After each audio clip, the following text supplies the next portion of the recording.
Sidang perdana gugatan pra-peradilan Roy Suryo dijadwalkan berlangsung pada Senin besok pukul 9 waktu Indonesia Barat di Pengadilan Negeri Jakarta Selatan dengan agenda utama pembacaan permohonan. Gugatan yang diajukan oleh tim kuasa hukum Roy Suryo berfokus untuk menguji keabsahan tindakan penggeledahan, penangkapan, dan penahanan yang dilakukan oleh penyidik Polda Metro Jaya. Kubu Roy Suryo menilai penangkapan lalu terkesan semena-mena karena pihak kuasa hukum sebelumnya sudah menjamin kliennya akan kooperatif saat pelimpahan tahap 2.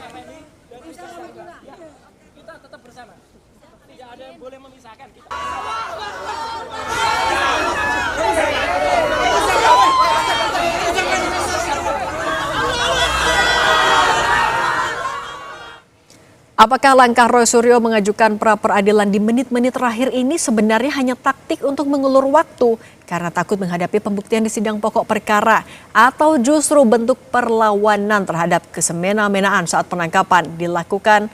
Kita bahas bersama pengacara Roy Suryo Abdul Ghafur Sangaji dan nanti juga akan bergabung bersama kami ada Darmawan Waketum Brigade Rakyat Nusantara. Selamat petang Bang Ghafur. Bang Ghafur, selamat sore, bisa dengar suara Cindy? Ya, selamat sore Mbak.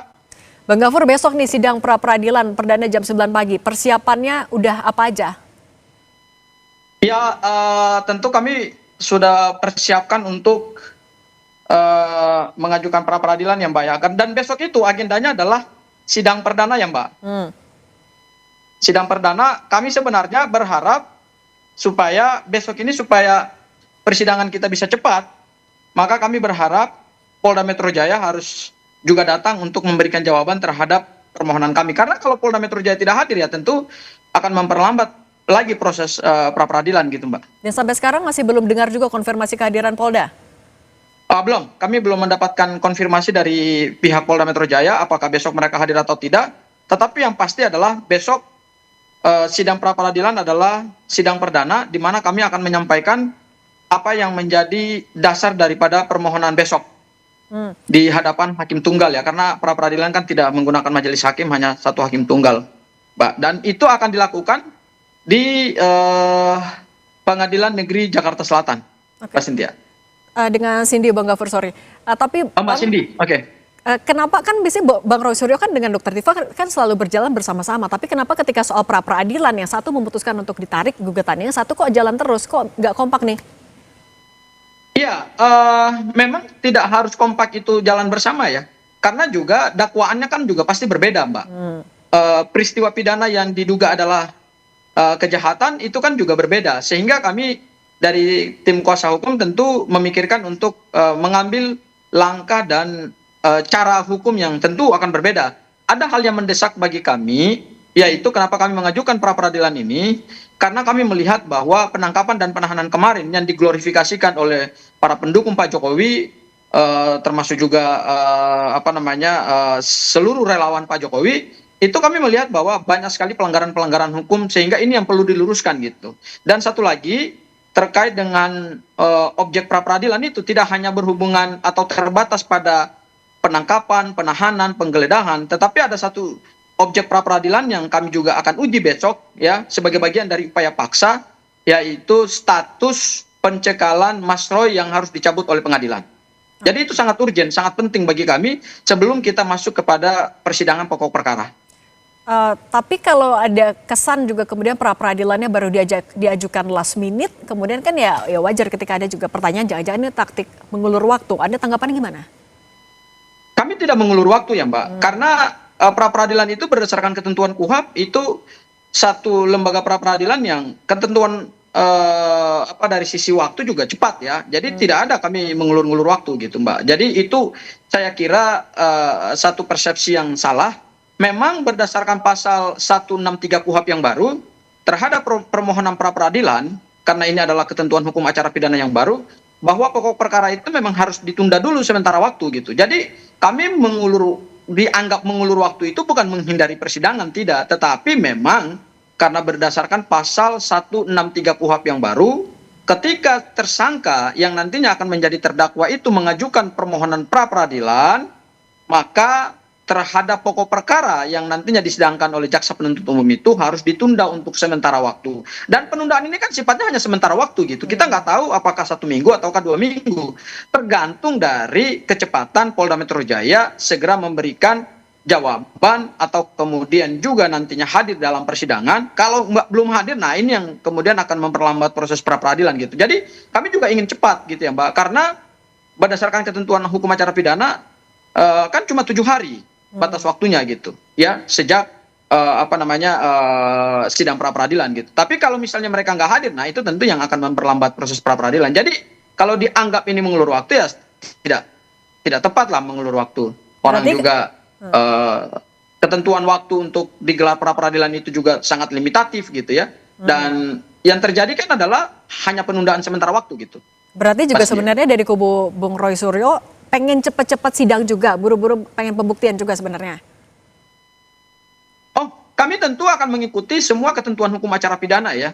Dan tahapan-tahapan persidangan itu kan sudah diatur secara limitatif dan ketat di dalam ketentuan hukum acara pidana. Kalau kita menggunakan KUHP yang lama, yaitu Undang-Undang Nomor 8 tahun 1981 ya, yang diatur dalam ketentuan pasal 77 KUHP terkait dengan objek pra peradilan, pra peradilan itu akan gugur secara hukum ketika pokok perkara itu sudah naik persidangan. Tetapi kami menggunakan ketentuan hukum acara pidana yang baru, yaitu ketentuan pasal 163 ayat 163 bahwa permohonan pra peradilan itu harus dihentikan untuk sementara waktu ketika belum ada putusan final dari pra peradilan. Dan pra peradilan itu kan putusannya final, tidak bisa dilakukan upaya banding maupun upaya kasasi gitu. Jadi ya kita bersabar aja dulu sampai nunggu putusan dari pra peradilan. Dan ini ketentuan hukum acara pidana kita yang baru kan, lembaga pra peradilan, kemudian pengadilan negeri yang nantinya mengadili pokok perkara ini kan juga sedang melakukan penyesuaian hukum gitu. Jadi tidak ada masalah, jangan ada tuduhan bahwa ini kami mengulur waktu. Tidak ada kami mengulur waktu gitu. Oke, kalau gitu saya juga mau minta tanggapannya sekarang. Sudah bergabung bersama kami juga Andi Azwan. Bung Andi, kalau tadi dari pihak kubu Roy Suryo membantah mereka nggak ngulur-ngulur waktu dengan mengajukan pra peradilan. Kalau Anda melihat manuver Roy Suryo di last minute ini gimana? Ya kalau saya itu mengulur waktu. Tidak mungkin nggak mengulur waktu. Bagaimana sudah P21 dan mereka juga tidak ditahan. Ya, yang lucunya ada pra peradilan ini yang ya sebagai termohon itu kan Bapak Presiden dan juga Jaksa Agung. Ya, ini mestinya mereka seperti dengan Dr. Tifa gitu kan, mencabut itu karena mereka kan tidak ditahan. Diajukannya untuk pra peradilan itu ya dengan asumsi kan mereka akan ditahan pada saat itu. Ya, jelas memang dari KUHP baru itu ya harus diselesaikan dulu pra peradilan, baru dilaksanakan pokok perkaranya itu. Yang mana lagi kalau bukan untuk bisa mencoba ya test case dulu dengan pokok perkara dari TIFA ya, mereka split. Artinya ini sudah mereka merencanakan untuk melaksanakan battle of law-nya ini dengan jangka panjang. Ya salah satunya itu bagaimana bisa menggunakan pra peradilan itu untuk memperpanjang kasus ini. Begitu, Mbak. Maksudnya butuh diperpanjang itu karena ada yang belum siap atau ada maksud lain kalau menurut Anda? Ya, jelas saja kalau kita lihat apakah mereka punya saksi, ya. Bukan saksi ahli ya, kita bicara saksi. Kan dia mengatakan bahwa ada pakar pramuka dan sebagainya. Apakah mereka punya saksi? Apakah juga ada teman Pak Jokowi yang sama-sama waktu kuliah dulu itu, ya, masuk bersama, lulus bersama untuk menjadi saksi mereka. Itu kan suatu pertanyaan. Dan selama ini kan dia tidak memberikan suatu katakanlah barang bukti yang sahih yang dia katakan ijazah Pak Jokowi itu palsu begitu. Nah, dan kita lihat juga dari awal pun mereka ini kan tidak mau ini kasus akan langsung di persidangan. Nah, ya, kalau gitu Bang Andi, akan suatu trial by press untuk itu. Nah, kalau gitu Bang Andi, tapi kan Anda dari kubu Pak Jokowi juga bilang sebenarnya pengen cepat-cepat peradilan biar pembuktian. Dengan adanya pra peradilan ini Anda merasa terganggu nggak jalan atau pembuktian kasus utamanya? Kalau kami mau jalan mau pra peradilan silakan saja. Kita tidak merasa bahwa ini harus dipercepat ataupun diperlambat. Tapi kan masyarakat umum ini melihatnya ingin segera diselesaikan masalah ini karena banyak sekali tugas-tugas pemerintah ini ya yang harus dilaksanakan dan juga diawasi oleh masyarakat gitu loh. Ya, dengan kasus ini kan 1 tahun lebih, tapi buat kita kan selalu patuh terhadap hukum. Kita ikuti saja alur permainan hukumnya seperti apa. Begitu, Oke. Mbak. Tadi Bung Gofur, kalau Bung Andi bilang ini sebenarnya lagi ngulur-ngulur waktu karena nggak punya saksi juga buat nantinya di sidang utama. Tanggapan Anda? Ya, tadi menarik ya dari yang disampaikan ada Andi Azwan di kalimat terakhirnya adalah kita ikutin saja proses hukumnya. Saya kira itu kalimat yang fair, ya. Artinya kalau kita ikutin saja proses hukumnya, ya berarti kita harus menghormati semua tahapan hukum acara pidana yang diatur dalam KUHP. Dan ingat loh, ini adalah praktek terbaru dalam rezim hukum acara pidana yang baru saja disahkan di awal Januari 2026. Ya, jadi saya setuju seperti yang disampaikan oleh Andi Azwan. Kita ikutin saja proses hukumnya dan semua pihak juga, termasuk Andi Azwan, semua relawan dan semua pendukung Pak Jokowi, termasuk kuasa hukum Pak Jokowi dan Pak Jokowi sendiri harus menghormati semua tahapan dan langkah-langkah hukum yang sedang dilakukan oleh kami sebagai pihak yang akan bersidang di Pengadilan Negeri Jakarta Selatan untuk permohonan pra peradilan. Memangnya Bang Gofur dan menangkap juga pesan untuk sebaliknya, pokok tidak ada perkara di penghormatan Pengadilan itu? Negeri Jakarta Timur. Kenapa Mbak Cynthia? Bang Gofur tidak memangnya menangkap kesan ada tidak penghormatan sampai meminta agar proses hukum ini dihormati? Ya, kalau cara menghormati proses hukum itu adalah kita tidak boleh membangun narasi bahwa ini ada upaya untuk menghambat. Tidak. Kami sedang menggunakan hak hukum kami yang diberikan oleh KUHP. Ini bukan satu langkah yang tidak yuridis. Ini langkah yang legal, langkah yuridis, bahwa kemudian ada penundaan terhadap pemeriksaan pokok perkara, yaitu konsekuensi dari hukum acara pidana yang baru.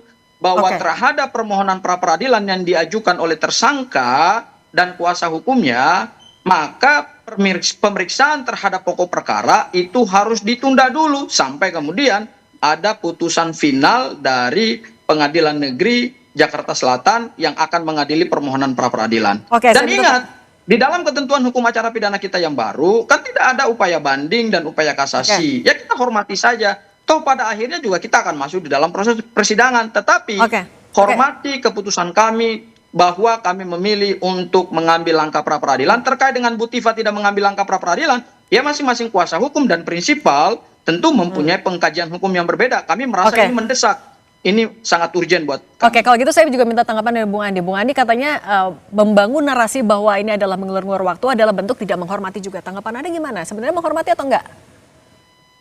Ya, kalau kita melihat dari posisinya dari Roy Suryo dengan penasihat hukumnya, memang itu adalah strategi yang dia gunakan, dia jalankan untuk memperpanjang ya proses dari hukuman ini. Karena jelas memang kalau Pak baru kan diselesaikan dulu untuk pra peradilan itu. Saya tidak tahu akan berapa lama pra peradilan itu dijalankan ya.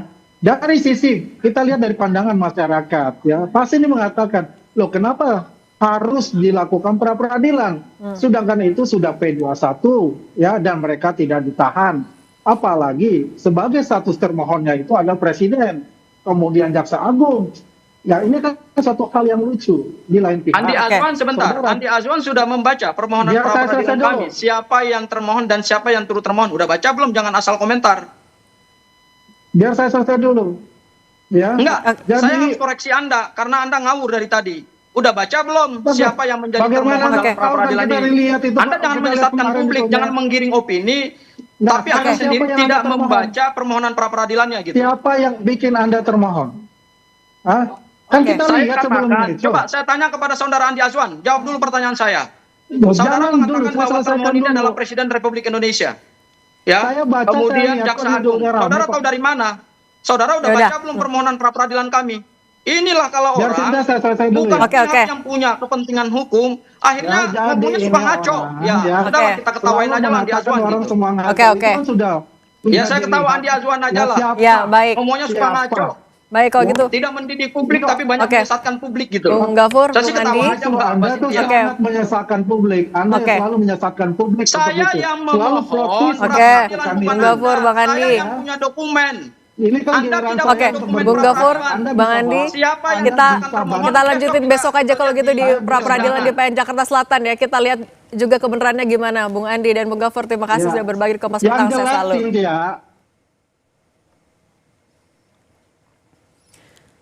Saudara Iran